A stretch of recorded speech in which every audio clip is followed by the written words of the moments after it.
Hello folks, welcome to News Roundup number 180. I hope you're well. It's a rather sad commentary on life today, but a Daily Mirror story says that a quarter of primary school children cannot identify a robin redbreast or a blackbird. A survey also revealed that nearly half do not recognise a sparrow, with 42% unable to name the common bird from a photo. A spokesman for Wilco, which commissioned the poll, commented, "Children's knowledge of the natural world seems to be getting worse each generation. They seem more interested in watching TV and playing computer games than getting out to enjoy the incredible nature and wildlife available to them." Crumbs. There seems to be a biscuit crisis in the UK. A story in The Guardian reveals that flooding at a factory in Carlisle has meant that there is a shortage of some of Britain's best-loved biscuits. The flood damage has halted production of Carr's water biscuits. Haha, do you get that? McVitie's ginger nuts, Crawford's custard creams and Crawford's shortcake.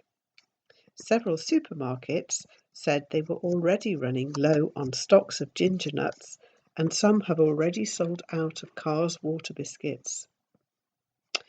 Researchers at universities in Durham and Lisbon reckon that fairy tales like Beauty and the Beast can be traced back thousands of years. The BBC said they studied links between the stories from around the world and found prehistoric roots, with some tales older than the earliest literary records and one dating back to the Bronze Age. Durham University anthropologist Dr. Jamie Terrani commented, "Some of these stories..." Sorry, I've just been interrupted by hubby and the cat. I do apologise. Some of these stories go back much further than the earliest literary record, and indeed further back than classical mythology. Some versions of these stories appear in Latin and Greek texts, but our findings suggest they are much older than that. What I want to know is, how do they know that? Is this from pictures on walls, like in caves and things like that? Anyway, continuing the historical theme, an article in The Guardian reports that the origins of a group of men whose decapitated corpses were discovered in a Roman cemetery in York have been traced through genome technology.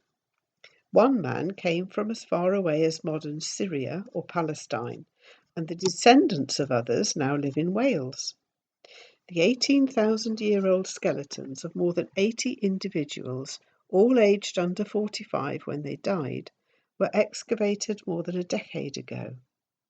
Many of them were taller than average and well built, and may have been gladiators, soldiers, or criminals whose violent deaths were arena entertainment.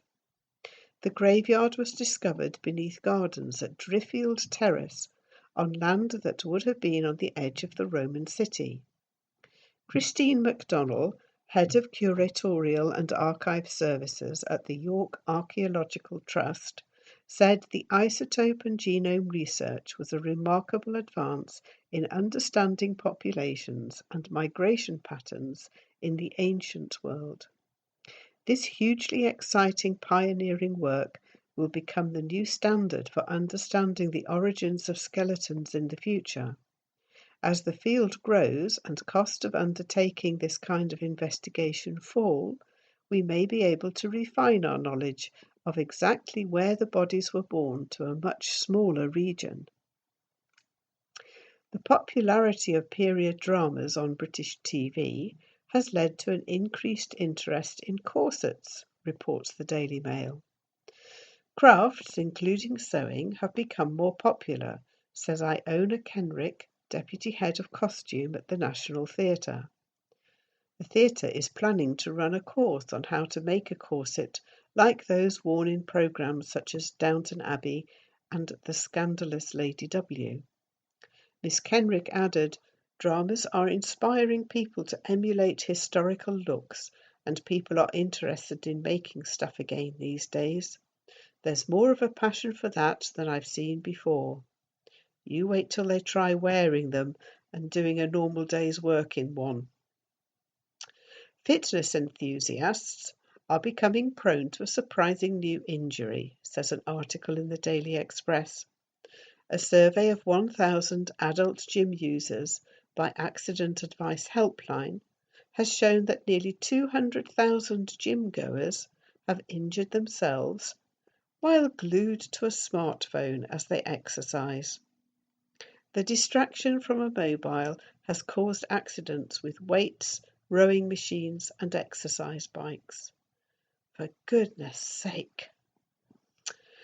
Dulwich Village is described by The Guardian as a wealthy enclave in South London, but it also suffers the worst burglary rate in Britain, following an analysis of home insurance applications by comparison site moneysupermarket.com. A spokesperson for the company said, "Our findings suggest thieves favour busy urban areas where strangers are unlikely to be spotted and it's easy to make a quick getaway. But leafy suburbs are also heavily targeted, with burglars following the money to affluent areas." Well, I hope you haven't been burgled, and I hope I won't get burgled. Let's keep our fingers crossed. Take care. Bye bye.